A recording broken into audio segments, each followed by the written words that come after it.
Merci d'être avec nous sur BFM Lyon. Bienvenue si vous nous rejoignez. On se retrouve comme chaque vendredi pour Lyon City, ce magazine qui est consacré à la culture sur BFM Lyon avec Pauline. Double émission d'ailleurs aujourd'hui pour une ouverture assez spéciale. C'est l'ouverture de l'exposition de la Sucrière, la nouvelle expo qui est consacrée à Pompéi, exposition dont on est partenaire, Pauline. Oui, Pompéi, la célèbre cité romaine qui a été détruite, ensevelie sous les cendres du Vésuve en 79 après Jésus-Christ et que l'histoire a mis des siècles à redécouvrir. Eh bien, la Sucrière, il y a donc une très grande exposition consacrée à cet événement dans laquelle on peut découvrir des objets authentiques prêtés par des musées italiens. Il y a plusieurs salles immersives pour essayer de se représenter ce qu'a été l'éruption du Vésuve. Mais le mieux, c'est qu'on regarde tout de suite ce reportage qu'on a pu tourner en avant-première à la Sucrière, reportage réalisé avec Raphaël Blanc-d'Amour et Antoine Suaton. Bonjour Cédric. Bonjour. Merci de m'accueillir. Vous êtes le chef de projet de cette exposition Pompéi, Cité Immortelle qui revient enfin en Europe. Exactement, c'est le retour de l'exposition présentée par Tempora et on la présente pour la première fois en France. Et c'est à Lyon. Et ben on va la visiter tout de suite. Avec plaisir.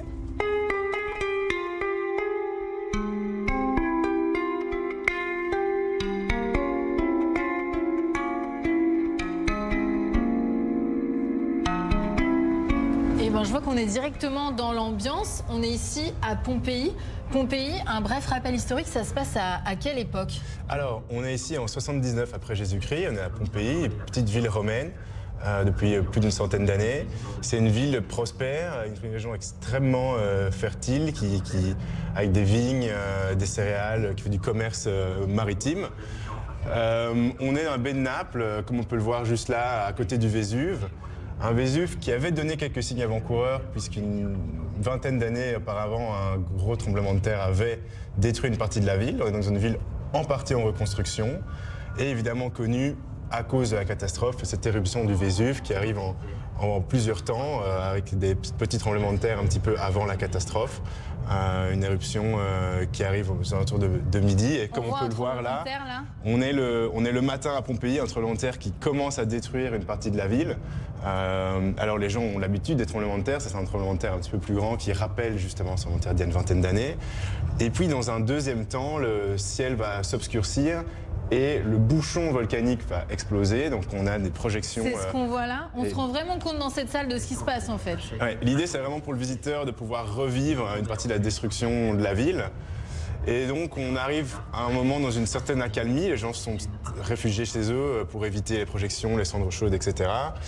Et dans un dernier temps, on va avoir malheureusement une nuit ardente, c'est-à-dire des gaz extrêmement chauds qui vont débouler à plus de 200 km/h et qui vont être un petit peu le dernier coup de couteau dans le cercueil de la ville. Une ville qui abritait à l'époque plus ou moins 15 000 habitants. Et en termes de victimes... Donc 15 000 morts.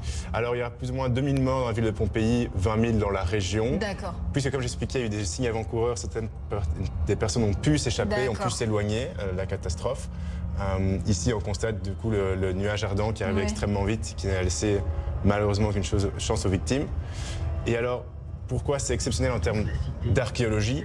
En fait, la cité va être recouverte de cendres, jusqu'à 6 mètres de cendres, et pour Herculaneum jusqu'à 20 mètres de cendres et de coulées de boue. Et donc, on va la redécouvrir que beaucoup plus tard, comme on le verra dans l'exposition. Et elle va nous permettre de comprendre comment vivaient les Romains, les Pompéens à l'époque, comment ils construisaient, parce que c'était une ville en reconstruction. Donc voilà, c'est une histoire tragique pour plusieurs milliers de personnes, mais en termes archéologiques, ça nous a permis de faire des avancées exceptionnelles. J'ai vu des moulages sur cette vidéo qui reconstitue. Vous en avez ici dans l'exposition, oui. On va les voir? On va les voir, on va les découvrir ensemble. C'est parti.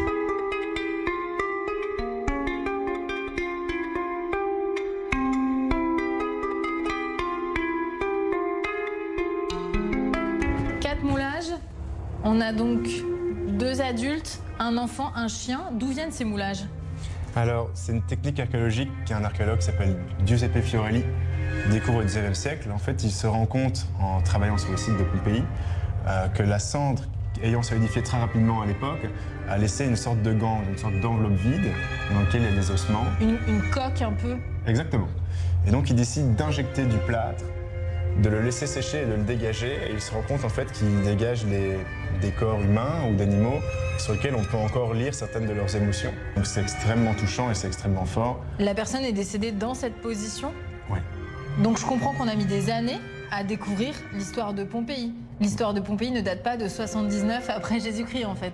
Exactement. En fait, la ville, elle disparaît pendant plusieurs plusieurs milliers d'années, puisque la ville étant recouverte de plus de 6 mètres de cendres, et dans le cas d'Herculaneum jusqu'à 20 mètres de cendres et de boue, les Romains abandonnent complètement. C'est impossible de la dégager. L'empereur va d'ailleurs mandater des gens pour aller vérifier. Et il constate que c'est possible de dégager la ville. Donc elle disparaît des livres d'histoire jusqu'au XVIIIe siècle. Alors d'abord, dans un premier temps, on pille un petit peu les réserves archéologiques de la ville, mais assez vite, un vrai système va se mettre en place. Mais comment on a l'idée de creuser? Comment on se dit, en fait là, il y a quelque chose sous ces 6 mètres? Alors comme toujours, par hasard, on est en train de construire une nouvelle ville, un nouveau bâtiment, et en creusant, on découvre des objets exceptionnels. Et dans ce cas-ci, après plusieurs dizaines d'années, un vrai système s'est mis en place à travers cet archéologue qui est Giuseppe Fiorelli. Et Pompéi devient un site de recherche comme il est actuellement, donc extrêmement scientifique, pointilleux, où on inventorie tout ce qui sort.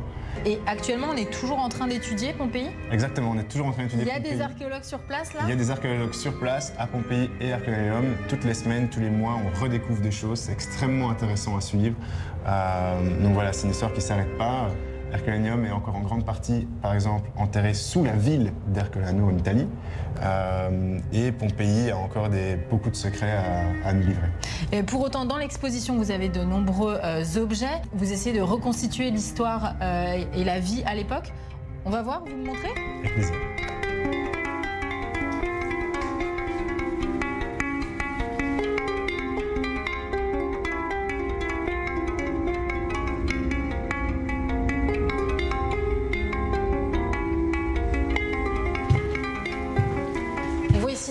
Entièrement reconstituée. On est où? Alors, on est ici dans l'atrium d'une maison cossue à Pompéi, dans laquelle on peut constater un impluvium, c'est-à-dire un bassin d'eau de pluie.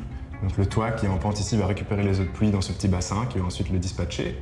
C'est une pièce... On imagine qu'il n'y a pas de toit là, c'est une ouverture sur le ciel. Et donc il pleut à l'intérieur de la maison. Il pleut à l'intérieur de la maison. Okay. Alors il faut savoir que les Romains maîtrisaient l'art de l'eau. Ils ont un système de valves hydrauliques qui permet d'emmener l'eau un petit peu n'importe où. On a tous en tête les aqueducs construits par les Romains. Ça va permettre de dévier l'eau vers des salles de bain, etc. Alors il faut savoir qu'ici, dans l'atrium, c'est une pièce centrale, puisque c'est une pièce qui donne sur les chambres. C'est une pièce dans laquelle le maître de maison reçoit parfois les gens, ou la maîtresse de maison donne ses consignes à son personnel. C'était extrêmement important pour nous, dans l'expérience de visite, de pouvoir plonger les gens dans ce qu'était le Pompéi avant la catastrophe. Et en fait, on constate ici au mur 2 personnages, qui sont 2 des personnages qu'on retrouve aussi dans le parcours sonore qui suit l'exposition pour vraiment pouvoir immerger le visiteur pour en faire une exposition grand public et accessible à tous. Parce qu'il y a combien de personnes qui vivent dans une maison bourgeoise? C'est pas le bon terme bien sûr, mais en tout cas une maison de gens aisés à l'époque. Alors il faut savoir qu'à Pompéi, on a trouvé des maisons allant de 300 mètres carrés à 3000 mètres carrés. Okay. Donc c'est extrêmement variable, mais entre la famille et le personnel qui vit là, on peut avoir jusqu'à 30 personnes. Ah oui, donc c'est toute une organisation. Exactement. Et comment vous avez fait pour la reproduire, j'imagine, avec beaucoup de documentation historique? Alors il y a beaucoup de documentation historique, forcément parce que sur le site de Pompéi aussi, on a pu retrouver des vestiges qui donnent une très bonne idée de ce que ça aurait pu être, aussi bien au niveau des fresques, des mosaïques, que le type de plancher et le type de mur. On a travaillé avec Collection de Patrimoine, qui est une société qui est exceptionnellement forte dans la reconstitution de décors. Donc voilà, on a envie de pouvoir la présenter comme ça. Ça a demandé beaucoup de travail, minutieux. On est devant évidemment une évocation, donc on a pris différents éléments de différentes habitations qu'on a mis ensemble.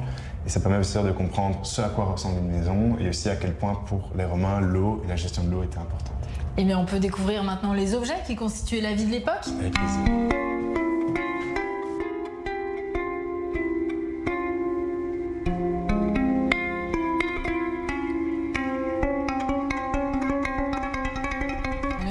J'imagine qui rappelle la construction à l'époque. Exactement, on est devant une réplique de grue telle qu'à l'époque, dans laquelle en fait, les personnes marchaient dans la petite roue là, pour faire monter des charges extrêmement lourdes. Et ça permettait de placer les choses très précisément. Oui. Donc ça, c'est pas une réplique au 1 point. Exactement. Ouais. On avait des grues qui faisaient jusqu'à 20 mètres de haut, qui ont permis notamment de construire la colonne de Trojan à Rome. Je vois des objets plus petits, c'est du verre.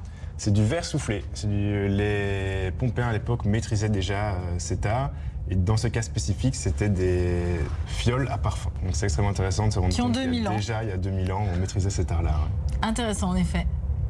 Cédric, tous ces objets, ils vous sont prêtés? Oui, on a la chance d'avoir tous ces objets qui sont prêtés par le Musée archéologique national de Naples et surtout de pouvoir travailler avec le Musée Galiléo de Florence. Et on est d'ailleurs ici avec le vice-directeur scientifique du Musée Galiléo, Giovanni Di Pasquale.